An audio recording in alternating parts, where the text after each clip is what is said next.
Jonathan places a phone call to his mother's place of work. He speaks to one of her co-workers, asks her a couple questions. The mother finds out about it, gets a little concerned. It's about time for her to go home. She calls the house, and that's when she speaks to the woman, I guess, that everybody heard about with the kind of the raspy voice. She gets disconnected. She immediately goes home, and Jonathan is gone. At that point, she starts looking around, obviously thinking maybe he's playing in the courtyard. You know, he played in that area. He knew a lot of people around there. Called some people. The police were notified at about 3:45. We dispatched a unit out there. A patrol officer did an on-scene investigation, notified our juvenile division. At this point, it looks like a missing juvenile. He was entered into the nationwide missing persons database that day, and juvenile investigators were assigned the case. By Monday, it was apparent that there was more than just a missing juvenile, that it appeared to be an abduction, and that's when homicide took over the investigation. On Tuesday morning, December 28th, at about 10 a.m., a passing motorist spotted what looked like a body in the ditch at about 1500 Schilder at East Hardy. Patrol units responded, found that it was in fact a body in the ditch. We assigned some detectives out to the scene. When they got there, they noticed the body was completely burned, but it appeared to be a child. The detectives that responded to the scene determined that it may be related to the missing boy, obviously just from the size of the body there, and the proximity. It was about 5 miles from the original location of the missing child. They began their on-scene investigation. They found the business is named Rolled Alloys, and that business has security cameras that record. So they reviewed those security cameras, found that at 6 p.m. on December 24th, the same day that the boy was missing, at about 6 p.m., a silver truck pulls up right next to that spot in the ditch, takes a body out of the bed of the truck, and places it in that ditch. With that information, they immediately contact our other homicide detectives who are working the scene over on Oak Street and a couple other locations over there looking for witnesses and canvassing the neighborhood. They're able to forward a photo of that truck to those detectives over there. A couple of the guys were looking for this woman named Mona at that time because there was information, not because she was a suspect in the case at that time, but there was information that she had actually talked to Jonathan at about 12:30 on the day he was missing. So just trying to find out what she had to say. While they were at that location, they got the picture of the truck. They noticed that Mona's driving a truck that looks remarkably similar. Obviously then, some of the focus gets a little bit stronger on Mona. Her name is Mona Yvette Nelson. She is a black female, 44 years old. She lives over on Allwood, but she had worked as apartment maintenance for the apartments right there at that same location on Oak Street. Previously, she had been released from there several months prior, but they said she still came around a lot. She was there 12:30 that day by her own admittance, and other people in the apartment complex had seen her there. She initially denied any involvement, denied it was her vehicle, but she did authorize us to search her vehicle and search her residence. Some evidence was found out there, out in a trash can in there. There was some very strong physical evidence that looked like something probably had taken place at that point. Obtained a probable cause warrant. She eventually, she has still not confessed, still not said that she actually murdered Jonathan Foster, but she did admit that that was her truck and that she was there at that ditch and that she is the person on that video putting the body into the ditch. Jonathan was identified yesterday by the Harris County Institute of Forensic Science through dental records. He apparently had had some teeth work a couple months prior, got his dental records, and they were able to make a positive identification on Jonathan. And based on that, plus the video, plus some on-scene physical evidence, Mona Nelson was charged with capital murder in the 182nd District Court. She's been denied bond, and she is currently in the Harris County Jail. And with that, I'll open up to any questions. There was a couple of things. His body was badly burned, but it was obviously not burned in that ditch. And when the fire department has a dog that can hit on accelerants, like gas, kerosene, whatever might be on the body, and it didn't hit on that. So it looked like was not used any fuel to burn the body. Mona is a welder, and there was welding equipment at her house. There's some other things. There was a trash can there, and inside that trash can there were some items that looked like a body. Where's Mike? Maybe you can answer to what some of that other evidence was there. This is Officer Mike Miller. You can come on up. He did the... Thank you, Captain. Good afternoon, everybody. My last name is Miller, M-I-L-L-E-R. My first name is Michael. I'm a detective in the Homicide Division.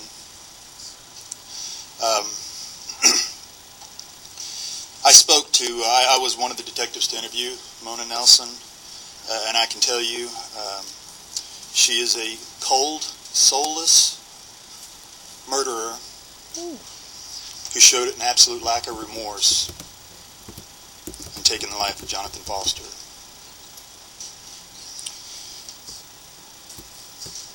There are a few cases that impact homicide detectives in this manner. This is one of them. There are guys that have worked homicide investigations for a long time. This is one of the cases that they were impacted by. As the captain was speaking of, once we arrived at her house, we stumbled into a wealth of evidence.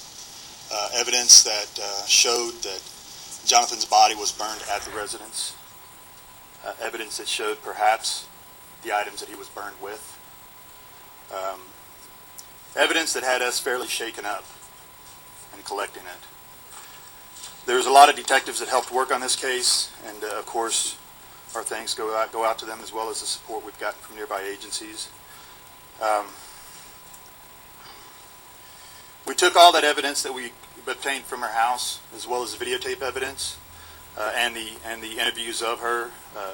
That evidence was, of course, combined and presented to our district attorney's office with all that evidence based on what it. Oh.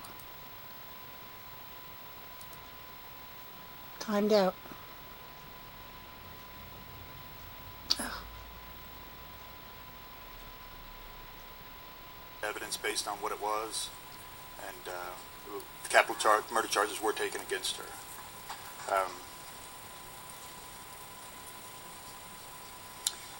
I think that's pretty much all I have to say. We want to know, I think the whole city, we appreciate what you did, by the way. The whole city is asking me, and I really don't experience why. That's obviously this question has come to our mind as well, and I'd like more than anybody else to tell you up here, because the first thing a homicide detective does in a case is we find out why. There's always a why to everything. And in this case, for me to stand up here and tell you the why in this, I'd be guessing at the motive. The reason is because we have to have more of an investigation. We have to finalize some results with our medical examiner's office. Further details have to be addressed. I could sit up here and I could guess for you, but that wouldn't do anybody justice in this case, especially the family. What do you think? How is it believed that you said there's no accelerant on this? How is it believed that? Well, obviously, if there's no accelerant, gasoline, kerosene, or such, another method must have been used. As the captain spoke of, there were acetylene torches that were found at the house. We've collected those. We'll be testing those to find out if they could have been the instrument that was used to burn Jonathan Foster's body. There's a possibility that it's going on. I don't believe that no, there's not. We've already conferred with the medical examiner's office, and that possibility does not exist. Not at this time. They're still working on that as well. What are the chances that there are any other suspects out there? Are you confident that she actually... I am confident. Mona Nelson provided a statement to us implicating others as well as herself. Those others we put under the microscope, and we've interviewed them at length, documented every second of their day. They weren't involved. She acted alone in this crime of her own disregard for human life. She decided to take Jonathan Foster out of our world. Do we know that all that was We strongly believe it was, but we don't know for sure yet. That's something else we're still working on. We're doing everything we can to identify that call. Do we know what her exact relationship is? Family acquaintance back and forth? Was she friends with the mom? Was she friends with the dad? Roommate or We do. babysitter's friend? We do. The person that Angela is Jonathan's mother, Davis. They were sharing a residence with a person, and that person was the owner, the leaseholder of that residence. Mona Nelson was friends with that leaseholder. No. As I said, I would love to have and be able to tell you that there is, what the motive is. Right now there's one person that knows what the motive is, and unfortunately we don't have it. We have strong suspicions, but we can't prove anything at this time. Planning in the narcotics in Mona's apartment?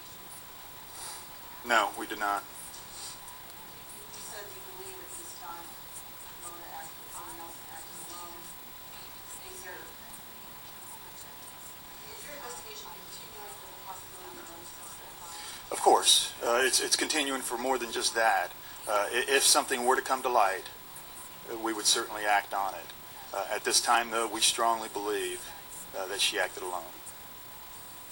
And just for clarification, the mother and the stepfather, the Davises, they did not know her. You must have seen them around her if she had been around They knew her regularly, but they didn't know her by name, just by face. as an acquaintance, somebody that has come and gone from that apartment, and she was also familiar with Jonathan. I haven't spoken with them, but obviously they must be just shocked at this moment to have anything to do with it. Certainly, and that's why we want to deal with what we know rather than what we suspect. The family doesn't deserve for us to be guessing. We need to do the best job that we possibly can in this, and we are. We want to make sure that what we say is the truth. You say it's very difficult for all of you guys. The child's involved, her demeanor, the whole package together is, you guys can see why. I've worked in the homicide division for 14 years, and this is the worst case that I've been a part of. An innocent 12-year-old boy who was described by all as happy, outgoing, and well-liked in the neighborhood. Certainly, it's an absolute tragedy that can't be put into words. How do community members describe Mona? Do we know? Mona was described to us as a bizarre person, a person who was sort of in her own world. Somebody that everybody didn't exactly have a read on. Kind of came and went, and as I said, she was self-contained. She was who she was. You guys